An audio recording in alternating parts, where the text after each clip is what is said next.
Bonjour Anne Bouvet, bonjour, Claudie David. Bonjour. Alors Claudie David, vous êtes adjointe à la culture, Anne Bouvet, vous êtes la créatrice de Séclic. Je peux dire que je suis chapeautée par l'association Séclic, qui au départ est une association qui fait des initiations à l'informatique. C'est pour ça que ça s'appelle Séclic. Et à l'époque, quand j'ai lancé mes ateliers, notamment d'abord à Saint-Pierre-de-Chignac, puis après à la 12, il fallait que je trouve une association pour me prendre en charge, et cette association a bien voulu me prendre en charge, voilà. Et la présidente, qui s'appelle Annie Quentin-Chevalier, donne toujours des cours d'initiation à l'informatique à Saint-Laurent-sur-Manoir. Ouais, on en parlera de Séclic parce que là, pour la galerie Bimart, qui est dans le château de Saint-Laurent-sur-Manoir, où il y a aussi la mairie déléguée de la commune nouvelle de Boulazac-et-le-Manoir, il y a donc cette galerie Bimart avec la programmation 2025-2026 qu'on va parcourir ensemble. D'accord. Et donc, toutes ces expositions situées à la galerie Bimart ont été créées récemment, en fait, suite à la fin du musée de Roland Dumas. Oui, en 2016, lors de la création de la commune nouvelle. Donc, il y avait auparavant le musée Roland Dumas, où étaient exposés les cadeaux qui avaient été offerts à Roland Dumas quand il était ministre. Après, ça a été un choix de la commune d'aménager un espace d'exposition ouvert à tous, pour permettre de promouvoir la création artistique et l'animation culturelle. C'est un espace de 250 mètres carrés avec 4 salles bien équipées pour les expositions. Et il y avait déjà, je crois, l'association de Anne était déjà en place. Oui, l'association, donc Séclic, avec les jeunes qui voulaient exposer et qui utilisaient le musée. Les adultes, les ados, les enfants, oui, on reçoit tous les âges en fait. Et c'est vrai qu'à l'époque, pour que je puisse exposer les travaux de mes élèves, le musée était vidé en partie, mais pas les vitrines, mais tout ce qui était au milieu des salles. Et ça me permettait d'exposer les travaux des élèves. Et ensuite, l'idée est venue progressivement d'en faire vraiment un lieu d'exposition régulier pour des artistes divers. Des amateurs ou des professionnels. Voilà. Et il y a aussi des expositions collectives. Tous les ans, il y a 3 expositions collectives. Celle de Séclic, de la Société des Beaux-Arts, et nos jeunes Périgourdins ont du talent. Et l'exposition collective au bord des eaux aussi. Et donc cette année, c'est une qui est... au bord des eaux, c'est pas... Elle expose pour la première fois, c'est pas... Les autres, c'est récurrent, elles exposent tous les ans. Tandis que celle-là, ce sont 2 photographes et une peintre qui ont souhaité exposer ensemble. Donc c'est exceptionnel pour cette saison 2025-2026. Ça fait 4 expositions collectives. Et habituellement, donc, il y a toujours la Société des Beaux-Arts. Voilà. Et donc, Séclic a une exposition cette année pour cette saison 2025-2026. On en parlera. Mais on va commencer plutôt dans l'ordre chronologique. Commençons par l'exposition actuelle là, qui a commencé le 6 septembre avec un vernissage. Et c'est quel artiste ? Yvonne Clergerie ? Yvonne Clergerie, oui, c'est une sculptrice de renom. Moi, je peux dire que c'est une belle personne. Voilà, c'est quelqu'un qui a quelque chose de profond en elle et qui est en même temps modeste. Alors c'est vraiment une grande artiste. Et elle présente des sculptures magnifiques sur le thème de la femme, faites de rondeur, de beaucoup de sensualité. Et en même temps, elle présente aussi des tableaux, chose qu'on ne connaît pas toujours parce qu'elle est plutôt sculptrice. Mais là, elle a souhaité présenter quelques tableaux qui sont très beaux aussi. C'est récemment ? Alors en fait, elle nous a expliqué qu'elle a commencé par dessiner. Puis un jour, elle a voulu accomplir ce qui était pour elle une sorte de rêve, de travailler l'argile et de faire de la sculpture. Mais voilà, donc elle fait aussi des petits formats, mais là, ce qui est chouette, c'est qu'elle présente vraiment aussi de très grands formats. Et on ne peut pas être indifférent, quoi, ça nous parle. Et alors le thème est la tendresse, oui, cette année. C'est ça. Et elle expose jusqu'au 21. Et elle expose aussi à d'autres endroits, sur la place Francheville, c'est ça aussi ? Oui, elle a fait place Francheville et place de la mairie aussi. Oui. Elle a 2 bronzes qui ont été réalisés par elle sur commande. Et qui donc artiste local en même temps. Oui. Qui habite Tourtoirac, c'est ça ? Oui, elle habite Tourtoirac 6 mois de l'année, mais elle habite aussi, je crois, dans la région parisienne, le reste aussi 6 autres mois. Voilà pour la moitié du mois de septembre. vous changez ensuite d'exposition. Donc à la galerie Bimart, vous passez sur une exposition de Pablo. Pablo qui est peintre contemporain et donc qui a donc familialement déjà plein d'expérience dans la peinture. Lui aussi, il vient pour 2 occasions, à la fois pour cette exposition, mais aussi pour le festival où il représente aussi le Portugal. Il vient plutôt dans le cadre de ce festival Culture et Nous, qui est organisé tous les ans par la commune de Boulazac-Manoir, toujours le dernier week-end de septembre, et qui met à l'honneur un pays. Donc il y a eu successivement le Maroc, le Portugal, l'Italie et la Pologne. Et cette année, tous les pays sont mis à l'honneur. C'est tous les pays que nous avons déjà mis à l'honneur, justement. Et, c'est pour clôturer toutes les saisons de pour culture. Clôturer toutes les saisons. Et justement, Pablo, lui, il vient pour le Portugal. Voilà. Et, il représentera. Voilà. Mais il vient aussi exposer donc, avec des acryliques sur bois, par exemple, qu'il a réalisé. Il a dit aussi, lors de la conférence de presse, qu'il allait aussi exposer du noir et blanc. Hein, c'est cela Oui, c'est ça, oui. Voilà, ce qu'on peut dire aussi, c'est que ces toiles sont souvent comparées aux pages d'un carnet de croquis. Donc ça veut dire que ce n'est pas forcément des toiles avec une finition complète, mais quand on parle de croquis, on parle de spontanéité, de prise de vue sur le moment. Et alors j'ai dit prise de vue comme si c'était un photographe, mais c'est un petit peu ça aussi. Oui. Et voilà, donc ça donne de la vie. Des esquisses. Voilà. Donc Pablo qu'on retrouvera alors jusqu'au 12 octobre. Oui, c'est ça. Entre septembre et octobre, fin septembre jusqu'à mi-octobre. Et le vernissage le samedi 27 septembre à 18h. Pour le mois d'octobre, pendant la deuxième moitié du mois d'octobre, vous passez ensuite à la galerie Bimart. Vous avez trouvé Alain Bruno, un sculpteur qui habite à Tursac aussi, qui vous a demandé d'exposer ses œuvres à la commission culturelle. Oui. Alain Bruno, lui, il travaille quoi ? Le bois, la pierre, la terre, un peu tout. Les mousses de polyuréthane et d'autres supports.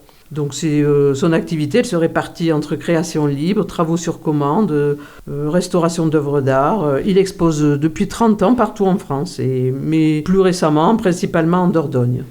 Oui, il explore depuis plusieurs années la symbolique féminine. Oui, c'est ça. Alors au départ, il se nomme plutôt artisan d'art, parce que c'est vrai qu'il répond à beaucoup de commandes, il peut faire des objets usuels, etc. Mais il est aussi capable de partir dans la création artistique. C'était intéressant d'avoir quelqu'un comme ça. En plus, c'est vrai que les sculpteurs, on n'en a pas beaucoup, en fait. Ça ne se présente pas souvent. Et voilà, on a trouvé que son travail était intéressant. Remarquable. Oui. Et donc, en plus, artisanat et art se mélangent assez régulièrement. Hein. Donc, on peut avoir des artisans qui innovent et inversement aussi des artistes qui font de l'artisanat aussi. Donc, pour retrouver Alain Bruno, vous l'accueillerez donc au château. Voilà, du 18 octobre au 2 novembre et le vernissage aura lieu le samedi 27 octobre, toujours à partir de 18h. Voilà, pour rencontrer Alain Bruno. Ou sinon, vous pouvez venir le voir, je pense, à son atelier à Tursac. Oui. Et vous avez tous les contacts sur le site de Radio Libre Périgord, bien sûr. On mettra tout le programme de la saison 2025-2026. Pour le mois de novembre, c'est Olivier Gillet que vous accueillez dans la galerie. Lui, il est né au Congo. Il est de nationalité belge. Il vit en France depuis 3 ans, voilà. Donc peintre aussi. On change un peu de la thématique des expositions précédentes. Oui, alors il dit être obsédé par la beauté et l'énergie de la nature. Voilà. Il est fasciné par la créativité, la diversité des cultures humaines sur Terre. Un petit clin d'œil, on va dire, sur le fait que souvent le divorce s'accentue entre nature et culture et que la diversité des cultures humaines devient une sorte de monoculture. Et que la créativité est une affaire de restauration rapide. Enfin, voilà, Il utilise un mélange d'art numérique, photographie et art informatique. Et avec ça aussi des outils plus traditionnels comme la peinture et le fusain et pastel. Et vous avez présenté pendant la conférence de presse aussi ses œuvres, son parcours ? Oui, il nous a dit il nous a tout de suite dit qu'il était d'origine belge, mais qu'il vivait en Dordogne depuis quelque temps. Depuis 3 ans en France. Oui, c'est ça, oui. Donc il a eu quelques minutes quand même pour se présenter. Oui, tous les artistes qui étaient présents à la conférence de presse ont dit un petit mot sur leur parcours artistique. Oui. On peut admirer ses œuvres déjà sur son site personnel qui est oliviergillet.com. Oui. Et le vernissage aura lieu le 8 novembre, puisque l'exposition est du 8 au 23 novembre 2025. Merci Claudie pour les dates. Ensuite pour le mois de décembre, donc avant Noël, vous accueillez donc une exposition collective dont on a parlé en tout début en introduction. Donc c'est Séclic. Anne, je pense que vous êtes la personne la plus appropriée pour en parler. Oui, alors cette exposition présente les travaux d'atelier d'une année de tous les élèves, que ce soit adultes, enfants, ados. Donc c'est un moment très important parce que c'est une façon... alors c'est vrai que pour eux, c'est une reconnaissance de leur travail. Ils sont aussi toujours surpris de les voir présentés sur les murs. Ils se rendent compte de leur propre travail et aussi du travail des autres ateliers qu'ils ne voient pas forcément. Pour ça, c'est vraiment intéressant. Ensuite, cette exposition, c'est un moment aussi assez convivial, surtout le premier week-end, parce que le premier week-end qui sera en novembre, c'est le 29-30 novembre. C'est un week-end que j'appelle le point fort de l'exposition parce que dans ce cadre-là, des ateliers sont animés. Des ateliers sont animés par des artistes professionnels ou artisans d'art à l'occasion. Et ce sont des ateliers gratuits. Chacun peut repartir avec sa création personnelle. Et les élèves ont une formation en fait finalement sur place pendant ces ateliers. Oui, c'est ça. C'est une découverte. Oui, c'est une découverte de pratique artistique. Ça a toujours beaucoup de succès. C'est un moment de partage intéressant. Après, je peux en profiter pour parler un petit peu de Séclic. Des ateliers, oui. Donc, les ateliers sont à Saint-Laurent-sur-Manoire depuis une quinzaine d'années. Sinon, ils existent depuis beaucoup plus longtemps que ça, parce que j'ai commencé à d'autres endroits en Dordogne. À la 12 ? Alors d'abord à Saint-Pierre-de-Chignac, et ensuite à la 12, au Versanne, plus précisément. Ouais. Donc c'est un atelier qui s'adresse à tout public, adultes, enfants, ados, que ce soit débutants ou non débutants. Et le but est de faire découvrir en chacun son potentiel de créativité. Faire ressortir tout ce qu'on a en soi. Voilà, à travers un large éventail de matériaux d'expression, parce que l'idée c'est de leur faire tester plusieurs médiums. J'appelle médiums les matériaux divers que l'on peut utiliser, que ce soit la peinture, l'argile, le dessin. Et dans ce cadre-là, il y a beaucoup de choses pour que chacun arrive à trouver son matériau, son médium de prédilection. Je leur fais tester un petit peu tout ça à travers différents thèmes. Oui. Et alors c'est vrai que je m'adapte à chacun, c'est un petit peu un travail à la carte. Il n'y a pas de groupe par niveau, mais ce qui est intéressant parce qu'il y a une émulation du groupe qui est chouette. Et donc pour quelqu'un qui arrive à l'atelier, qui se dit débutant, je propose un petit cursus qui dure un certain temps, c'est en fonction de chacun, qui leur permet d'avoir des bases. Pour moi, c'est très important de leur donner des bases avant de partir dans la création personnelle. Voilà, parce que j'estime que si on n'a pas les bases, au début on s'amuse un peu, mais au bout d'un moment on s'essouffle. C'est comme si on construisait une maison sans fondation en fait. Donc on a vraiment besoin des bases. Mais par contre, j'essaye au maximum de respecter la personnalité de chacun, de ne pas déteindre sur eux. C'est-à-dire, je suis pédagogue, je suis artiste plasticienne, j'ai une licence d'art plastique, j'ai une formation d'enseignante. Et donc la pédagogie est ma passion et c'est pour ça que je respecte vraiment la personnalité de chacun. Je ne veux pas déteindre sur eux. Oui, donc c'est pas une éducation où on met dans des cases et on brime la créativité de chacun. Quoi. Et puis même si je leur donne un petit peu de technique pour qu'ils aient un petit peu leur base, je ne leur casse pas la tête non plus avec ça parce que sinon ça peut, comme vous dites, les brider, leur casser la créativité. Et oui. Voilà. Et voilà, puis les enfants ados, on leur fait découvrir plein de choses. C'est des arts plastiques, donc c'est autant un travail en 2 dimensions qu'en 3 dimensions, avec plein de matériaux, et on intègre là-dedans l'argile, qui me tient à cœur, parce que j'aime beaucoup l'argile, et je trouve que c'est un matériau qui est vraiment libératoire. Et alors, tout le monde peut vous contacter pour participer ? Donc les personnes peuvent aller voir sur le site pour avoir tous les renseignements. Les tarifs, c'est abordable. Là, pour cette année, oui, c'est ce qu'on me dit. En fait, on est une association, donc on se cale sur les autres associations. On dépend aussi de l'Agora. On fait partie des ateliers de Mediagora. Et donc, les tarifs, c'est 90 € par trimestre. Et il y a une double adhésion. Du coup, il y a l'adhésion à Seclic qui est de 13 € pour les adultes, de 10 € pour les enfants. Et l'adhésion annuelle à l'Agora qui est de 15 €, avec des tarifs préférentiels pour les familles quand ils veulent aller voir des spectacles, et des tarifs préférentiels pour les adhérents aussi, puisque si on veut aller voir les spectacles de l'Agora, du coup, quand on a l'adhésion, on a un tarif abordable. Voilà.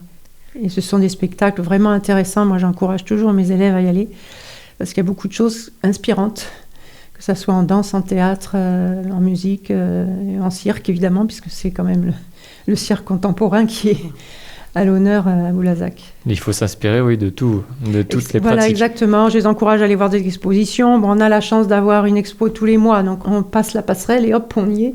Donc tous les mois, on va voir une exposition. Ça permet de former chacun à l'art et surtout avoir un esprit critique. Pas tout avaler. Vous aviez parlé du site internet de Seclic. Oui. Alors, le site internet, c'est atelier-asso-seclic.wordpress.com.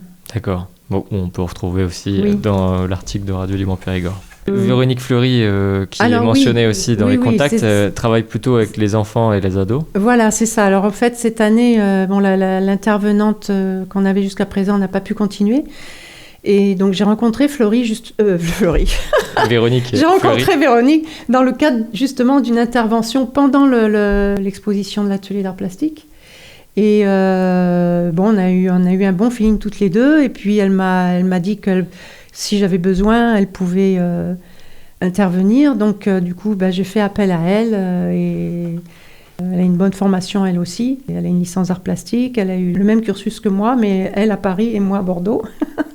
Et donc elle a l'expérience et elle va faire quelque chose de bien avec les enfants. En plus, comme elle est très spécialisée dans la gravure, tout ça, elle va apporter sa presse, elle leur fera faire des petits exercices à partir de ça, quoi. Pour découvrir encore d'autres disciplines. Voilà, exactement. Et donc, on attend les inscriptions d'enfants, on commence à en avoir, mais voilà, ce serait bien qu'on en ait un petit peu plus. Le message est passé aux écoles d'à côté, du coup. Et alors, on n'a pas parlé de cette exposition. Cette exposition collective, là, cette année, c'est sur la calligraphie aussi. Alors oui, on a l'habitude d'inviter aussi des artistes à présenter leurs travaux. Et là, cette année, c'est Manus Paet, qui est calligraphe. C'est sa passion. À la base, il est instit à Trélissac. Ouais. Mais voilà, il donne des cours de calligraphie à la médiathèque de Trélissac. Et il a accepté de venir pour présenter son travail, qui est très intéressant. Il y aura une exposition de Manus Paet dans le cadre de l'exposition des ateliers. Sur les mêmes dates, donc on retrouve à partir du 29 novembre, avec le premier week-end 29-30, on jusqu'au a cité. 14 décembre. Jusqu'à mi-décembre, 14 décembre. Et bien sûr, le vernissage toujours au début, à partir de 18h. C'est ça. C'est toujours les mêmes horaires. Le 29 novembre. Oui, toujours. 29 novembre à partir de 18h, oui. Bon, je pense qu'on a tout dit maintenant sur cette exposition. Je vous invite à venir. Pour l'année 2026 maintenant, vous commencez le 3 au 18 janvier avec une exposition d'Emma Géval, qui, elle, est plasticienne et vitrailliste en plus. Oui, plasticienne vitrailliste. Donc, elle, dans son parcours, elle dit qu'elle puise dans une histoire intime traversée par l'injustice qui se transforme en un geste d'amour et de réparation. Et depuis 2019, sa pratique s'élève pour porter la voix de ceux qui sont réduits au silence, les enfants séparés, les mères désenfantées, les familles brisées. Donc, elle travaille le vitrail, le collage, la superposition de matières, fragiles ou lourdes. Elle dit qu'elle rend visible l'invisible. Et elle fait de son œuvre un appel, une présence, une main tendue à ceux qui n'ont plus de voix. L'exposition est du 3 au 18 janvier, avec toujours un vernissage le 3 janvier. Et bien, en plus, artiste locale qui habite à Saint-Amand-de-Coly. Elle y travaille d'ailleurs, donc je pense qu'on peut retrouver son atelier dans cette commune. Et puis aussi, vous pouvez admirer toutes ses œuvres sur son site personnel, www.emmageval.fr, donc tout attaché. Le vernissage aura lieu le 3 janvier à partir de 18h. Toujours 18h, oui. Donc ça sera pour rencontrer Emma Géval qui fera le parcours. Et donc si vous voulez la rencontrer aussi, vous pouvez aller à Saint-Amand-de-Coly. Également. Mais pendant tout le temps de l'exposition, les artistes, ils sont présents, surtout le week-end. Oui, surtout le week-end. Ils sont peut-être pas là tous les jours, mais l'exposition est en libre accès. Et les artistes, ils sont présents les samedis et dimanches. Oui, quand ils peuvent, le week-end, généralement, ils sont présents. Oui. Plutôt l'après-midi, d'ailleurs. Donc, la galerie Bimart a quand même beaucoup d'expositions collectives, on l'a dit au début.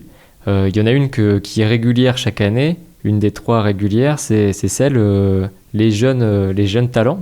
Nos jeunes Périgourdins ont du talent. Nos jeunes Périgourdins ont du talent. L'animatrice, c'est Valérie Galli, qui est responsable. Une artiste aussi. Oui, voilà. Alors Valérie fait partie des artistes de la Société des Beaux-Arts. À la base, elle est enseignante sportive à l'Orgaté et elle a été championne d'escrime. Ah oui, d'accord. Mais par contre, sa passion, c'est les arts et donc elle a... Périgueux épais, vous savez son club Non. Là, je sais pas trop. Valérie Galli, donc, qui travaille à l'Orgaté et qui a confirmé avec elle pendant le vernissage le 24 janvier à 18h. Voilà. Mais on peut retrouver ses œuvres, donc pas longtemps quand même, en janvier. Vous leur laissez que 4 jours d'exposition. Oui. Mais c'est toujours comme ça tous les ans. Oui. Ça a commencé petit, c'était juste un week-end, puis progressivement on a augmenté un petit peu les jours. Il faut venir pendant cette période, entre le 24 et le 28 janvier alors. Oui, c'est pas facile de caser tout le monde. Mais ça crée peut-être des vocations après. Est-ce que vous savez si des élèves qui ont eu du talent ont ensuite ont été coachés pour avoir un parcours artistique alors je sais qu'il y a des élèves il y a des jeunes ça leur a donné confiance en fait dans leur création et je sais qu'il y en a certains qui sont partis dans cette spécialité-là, oui. Pour certains qui déjà utilisaient une spécialité, je sais pas moi, la photographie, la peinture, la gravure, des fois ça a permis de leur donner de l'expérience et puis de les aider sur les bases dont on parlait. Surtout de la confiance en eux, le fait d'exposer, ça leur donne confiance, puis ils s'aperçoivent que... Parce qu'en fait, l'exposition collective des jeunes talents, chacun fait sa production de son côté, il n'y a pas de formation pour ça. Et les jeunes apportent leur production personnelle qu'ils ont fait chez eux. Quelquefois peut-être conseillés par un prof d'art plastique ou autre, mais en tout cas, c'est vraiment quelque chose qu'ils font chez eux. Et c'est vrai qu'ils n'ont pas forcément toujours l'occasion de montrer ce qu'ils font. Comme je disais pour mes propres élèves, le fait de voir ces travaux comme ça, bien présentés sur les murs, ça, c'est valorisant. Et puis ensuite, ils ont des échos positifs et ça leur donne envie de continuer. Voilà, ça les encourage dans ce domaine-là, oui. Et d'ailleurs, les gagnants, ils reçoivent une invitation pour exposer parmi les artistes de la Société des Beaux-Arts. Oui, voilà. Et les gagnants, il y a des gagnants ? Oui, en fait, c'est... Tout le monde est gagnant déjà en exposant. Oui. Ben, tout le monde reçoit un prix, mais bon, c'est vrai que... Ils ont fait ce choix-là, alors peut-être en se disant que ça les motiverait davantage d'exposer, parce que comme les jeunes, souvent, ils sont habitués à la compète, à avoir toujours un petit chose à la fin, donc à la fin, c'est vrai qu'il y a une distribution de prix, mais tout le monde repart avec quelque chose, et bon, ce qui est bien, c'est qu'en général, ils ont des prix qui sont en lien avec la création artistique, donc c'est une boîte de pastels, ou c'est des peintures, ou c'est des pinceaux. D'accord. Voilà. Mais c'est incitatif, c'est sûr. Voilà. C'est ça. Bon alors, je rappelle les dates, du 24 au 28 janvier. Voilà. Vernissage à 18h, le 24 janvier. Et vous savez combien il y aura de jeunes talents ? Une soixantaine, toujours à peu près. Oui, une soixantaine. Oui. Donc une soixantaine d'œuvres au moins. Pour février ensuite, du 31 janvier au 15 février, à la galerie, vous accueillez deux Sophies. Oui. Sophie une Sophie peintre, une Sophie photographe. Et Sophie Delysée, donc, qui est photographe, elle. Et Sophie Hawks étant peintre. 3 artistes plutôt, voilà. Donc, avec Mestis, donc ça s'écrit CTY2S. Voilà. Donc c'est un nom d'artiste qui a été sélectionné par ce photographe. Donc voilà, pour les photographes et les peintres qui veulent reproduire des photographies, c'est un bon moyen de les rencontrer tous les 3 pendant le vernissage du 31 janvier. Je pense que leurs travaux, elles se sont choisies parce que leurs travaux, il doit y avoir une cohérence entre le travail du peintre, le travail du photographe. La thématique de l'eau. D'ailleurs, l'expo s'appelle Au bord des eaux. Ça se marie assez bien et voilà, c'est pour ça qu'elles ont décidé d'exposer toutes les trois. Et on peut retrouver donc sur leurs 3 sites respectifs aussi. Pour Sophie Hawks, toutes ces peintures, vous les avez sur sophiehawks53.blogspot.com. Et puis Sophie Delisée sur son site personnel, sophiedelisée.com. Et pour Stis, il a un compte Instagram à suivre qui est le CTY2S. Et donc l'exposition aura lieu du 31 janvier au 15 février et le vernissage le samedi 31 janvier, toujours à partir de 18h. Merci Anne Bouvet pour le rappel des dates. Mais ce n'est pas fini parce qu'on a toujours donc 14, on l'a dit, expositions sur cette année, cette saison 2025-2026 à la galerie Bimart. Ensuite, vous aurez Marc Dehotte, un photographe. Oui, qui habite dans l'Hérault. Il se définit comme un photographe voyageur. Il a fait de nombreuses escales en Afrique, en Amérique, aux Caraïbes, en Europe. C'est un photographe donc qui a quelques années de photographie analogique derrière lui. Il a une Coupe de France de photographie noir et blanc. Et ces 2 thématiques, c'est l'humain et l'urbain. Oui, mais il le dit, il n'aime pas trop le terme urbex. Les photographies de l'urbain, on le voit par exemple avec des photographies de navires qu'il a trouvés tout rouillé, en train de se décomposer et qui donne quelque chose d'assez créatif. C'est aussi un vadrouilleur parce qu'il a parcouru le monde entier pour trouver tous ces clichés. Et donc il exposera du 21 février au 8 mars avec un vernissage pour le rencontrer le 21 février à 18h. Voilà. C'est Thierry Sellem que vous accueillez à la galerie Bimart du 14 au 29 mars 2026. Et donc lui qui il a refait des scènes de rue, des paysages. Vous restez sur le thème de l'urbanité, de la ville. Oui, c'est trouvé comme ça. Oui, c'est vraiment, c'est pas voulu, hein. De l'exposition précédente que vous avez accueillie aussi en mars. Alors c'est vrai que Thierry Sellem, on le connaissait un petit peu parce qu'il avait déjà exposé à Bimart, mais dans le cadre d'une exposition à 2. Et du coup, on a trouvé intéressant là de l'exposer tout seul. Et donc, Thierry Sellem, sa particularité, enfin on le connaît surtout au départ comme ça, c'est qu'il fait beaucoup de peinture en noir et blanc. Je sais que récemment, il s'est essayé à la couleur. Sa préférence, c'est le noir et blanc. Il a une autre particularité aussi qui vous a dit, probablement, c'est qu'il travaille sur plusieurs toiles en même temps. Et Thierry Sellem habite à Bouzlazac aussi. Je pense, oui. Donc dans la commune nouvelle. Oui.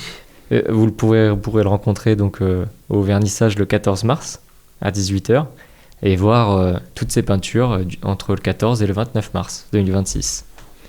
Ou sinon sur sa page Instagram, donc c'est Thierry Sellem Black. Donc ensuite en avril, c'est la Société des Beaux-Arts qui est accueillie à la galerie. Donc encore une exposition collective. Voilà, une des 3, enfin 4 cette année parce que voilà, mais sinon c'est une des 3 qui sont récurrentes puisque elles viennent du 4 au 19 avril. Le vernissage est le 4 avril à partir de 18h. Il y aura une 60aine d'artistes. Vous en connaissez déjà qui viendront exposer ? On retrouve quand même à peu près les mêmes artistes, mais je sais qu'il peut y en avoir qui se greffent.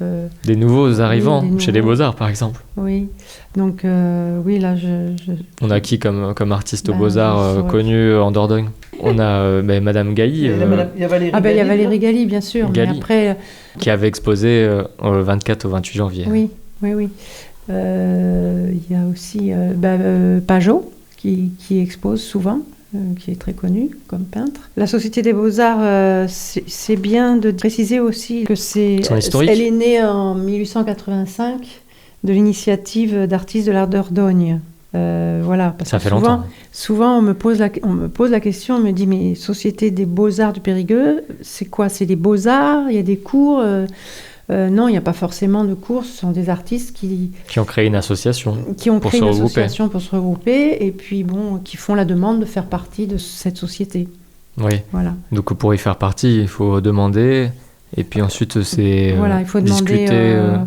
Alors là, le président de la Société des Beaux-Arts, c'est Monsieur Gailly, donc le mari de Valérie Gailly. Et voilà, il faut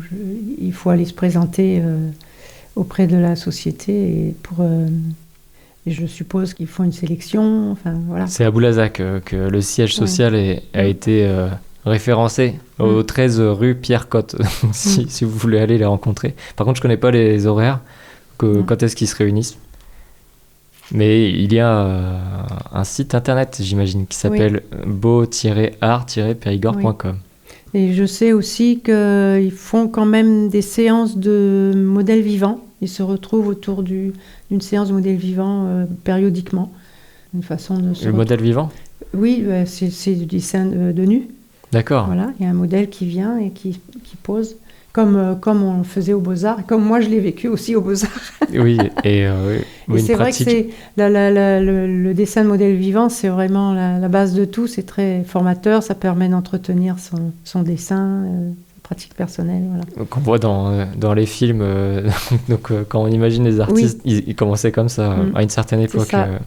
On passe à une autre exposition. Donc, exposition le 25 avril jusqu'au 10 mai. Vous accueillez à la Galerie Wehrmacht le peintre-sculpteur Jérôme Antoine. Quel est son style à lui ? Oui, alors lui il présente son travail comme un travail qui consiste à unir les contraires. Il y a le côté matière, légère, lourde, sèche, humide, épaisse, transparente. Et la couleur pure, la couleur altérée, la couleur nuancée, claire, sombre, éclatante, terne. Voilà, donc il joue beaucoup avec les couleurs primaires, secondaires, tertiaires, jaune-violet, orange-bleu, rouge-vert. Ensuite, il y a des formes très, très diverses. Et il y a l'espace où l'on place la forme. Tantôt à gauche, tantôt à droite, tantôt au nord, tantôt au sud, ça ce sont ces termes. Voilà, il présente ça un petit peu comme une sorte de jeu, le jeu de l'ensemble, voilà. Il dit le jeu, c'est l'esprit et l'énergie que l'on fournit à la matière pour la rendre vivante. Donc des peintures qui laissent à penser, en tout cas. Parce oui. Donc c'est plutôt... C'est de l'interprétation, c'est un peu de l'abstrait. C'est plutôt tendance abstraite, ça. Et donc voilà, donc, il le dit même en citant une citation qu'il doit citer souvent. Donc peindre signifie penser avec son pinceau. Si vous voulez donc essayer de vous sortir de votre ordinaire et essayer de réfléchir différemment, de changer de perception, eh bien c'est du 25 avril au 10 mai, avec vernissage pour rencontrer monsieur Antoine, Jérôme Antoine, le 25 avril à 18h. C'est ça. Maintenant, il reste encore 2 expositions. Voilà, l'avant-dernière. Donc l'avant-dernière exposition de cette saison 2025-2026, c'est du 16 au 31 mai 2026. Un vernissage, bien sûr, le premier jour à 18h, samedi 16 mai. Vous accueillerez donc Eliane Perrier, qui est peintre, qui est installée dans les Landes, donc un département assez proche. Elle viendra donc pendant le vernissage et puis peut-être quelques week-ends de l'exposition. Oui, elle viendra les week-ends et le jour du vernissage. Donc apparemment, elle alterne peinture et sculpture, elle dit que ce sont 2 esthétiques complémentaires, l'une appelant l'autre. Elle est autodidacte et sa démarche a commencé en 1993. Elle se définit comme une manière d'être reporter, chroniqueuse de ses émotions et de ses rencontres. Parce qu'elle a fait beaucoup de voyages de par le monde, mais donc elle peint en fonction de son expérience et de son vécu. Oui. Donc elle dit que c'est peut-être tout simplement une manière d'être, de vivre, d'avancer dans la complexité et la multiplicité de la vie. Donc oui, c'est à partir de ces œuvres qui ont été envoyées à la commission culturelle de la ville de Boulazac. Donc elle a été sélectionnée pour présenter ses œuvres. Et elle est née à Laval, donc pour les Mayennais qui souhaiteraient rencontrer une Mayonnaise qui viendra pendant le vernissage, ça sera le 16 mai. Elle peint, elle sculpte en couleur. Oui, et elle parle de gourmandise libératrice. Et peindre, c'est comme aimer, peindre, c'est espérer. C'est sa citation. Voilà, sa citation. Son credo. Et puis donc, ensuite, Véronique Fleury, que vous connaissez bien, Anne... Ça sera la dernière exposition de l'année. Oui. Vous finissez donc du 6 au 21 juin par votre camarade animatrice dans l'association Séclic. C'est ça. Donc Véronique, elle est peintre et graveuse aussi, comme vous le disiez. Elle apprend aussi la gravure aux élèves qui veulent participer. Oui. Elle s'est très vite tournée vers le dessin et le collage, mais elle travaille beaucoup avec le papier. La matière papier la touche beaucoup et c'est vrai que le fait... alors c'est de la gravure, mais c'est surtout de l'estampe. Et ce qui est intéressant, c'est que justement quand elle anime des ateliers, d'ailleurs dans le cadre de l'atelier gravure estampe qui était domicilié à la Visitation et qui maintenant va être déplacé dans le nouveau pôle qui va se trouver... Le silo, voilà. Oui, dans un des hangars du silo à Coulommiers-Chamiers. Oui, c'est ça. Des halles, pardon. Donc elle fait partie de cet atelier. Et donc ce que je voulais dire, c'est que la particularité de ce type de gravure, c'est que c'est très abordable. C'est pour ça qu'elle a pu animer un atelier dans le cadre de l'exposition de l'atelier. C'est facile à faire. C'est-à-dire qu'en fait, ils utilisent, alors ça j'aime bien aussi, parce qu'ils utilisent des matériaux de récupération, par exemple ce qu'on appelle le Tetra Pak, c'est le dos des emballages en carton de lait ou de jus de fruits. Ouais. On les utilise, en fait, on grave dans cette matière argentée, et puis on enlève ce qu'on veut garder pour faire du noir, ou de la couleur. Par épargne. Voilà, et ensuite on le passe sous presse. Alors ils ont des petites presses portables, qui sont quand même lourdes, mais voilà, ils arrivent quand même à les déplacer. Et donc on imprime ça sur un papier spécial, et c'est quand on imprime son travail, il y a un côté magique de découverte quand ça sort de la presse. Donc je parle du Tetra Pak, mais il y a aussi alors moi j'appelle ça d'autres matières recyclées le plexiglas ou le voilà. Le plexiglas c'est du plastique transparent, voilà. Qui est utilisé comme et là on grave avec une pointe fine. Ouais. Voilà. Et ensuite on passe des tampons d'encre dessus. Enfin c'est tout un apprentissage quand même qui nous donne sur le moment, mais c'est très abordable, ça qui est bien. Et donc Véronique s'est spécialisée là-dedans. Et elle a un travail très intéressant qu'on avait déjà découvert lors de l'exposition annuelle des ateliers, parce qu'ils avaient présenté, l'atelier de gravure avait présenté les travaux d'élèves, enfin de personnes qui participent à leurs ateliers, et son travail à elle avait été remarqué aussi. Après, c'est vrai que pour des personnes qui ne savent pas dessiner, c'est abordable aussi, parce qu'on peut, du coup, comme le plexiglas par exemple est transparent, on peut décalquer son modèle, on met le modèle sous le plastique et puis hop, il faut quand même... Bon, par contre, Véronique, elle crée complètement ses motifs, elle travaille beaucoup sur le sujet de la femme. Et puis là, elle va présenter dans cette exposition un nouveau travail qu'elle fait à partir de papier trempé, marouflé sur toile, comme de la peau, qui laisse apparaître les stigmates du temps. Donc c'est un papier plié, c'est un vêtement, c'est un attribut féminin. Elle peut montrer les plis du drapé, elle va coller dessus des végétaux ou des dentelles. Voilà, c'est très intéressant. Sur des formats qui peuvent être des formats ronds, pas forcément toujours des formats classiques. Oui, elle dit, quand elle parle de l'estampe, elle dit que c'est surtout la technique de l'embossage. Alors là, c'est un terme technique, je ne vais peut-être pas expliquer là, mais parce que je ne suis pas une spécialiste de l'estampe et de la technique de l'embossage, mais le papier peut prendre certaines épaisseurs, oui. Voilà, ça, comme si on avait montré des petits volumes dans le papier. Quand on fait des impressions, le papier ressort un petit peu, il se creuse par endroits, voilà. Avec la presse alors. Oui. Comme l'emboutissage qu'on trouve en procédé de fabrication. Donc c'est créer du relief à partir de en pressant avec de bossage, ça s'appelle alors. Elle appelle ça l'embossage. L'embossage. Oui. Bon, après, elle aurait été plus à même d'en parler que moi, mais bon, j'ai essayé de... J'espère qu'elle m'en voudra pas si elle écoute l'émission. J'espère aussi. Embossage, oui, ça ressemble un peu à l'emboutissage finalement. Donc ça donne une autre vie au papier, ça a une autre dimension, quoi, qui est intéressante. En plus, si on rajoute des éléments naturels, collés, etc., donc on laisse libre cours à notre imagination pour faire tout ce dont on a envie de représenter. Elle aussi a un site internet, mais pas son nom. Véronique Fleury, son site c'est artistescontemporains au pluriel.org, et donc qui habite à Périgueux. Et donc on peut retrouver aussi en tant qu'animatrice au silo. Ah oui, au silo et puis et à l'atelier d'art plastique à Boulazac-le-Manoir, à Saint-Laurent-sur-Manoir. Oui. Donc au château. C'est un lieu magnifique, oui.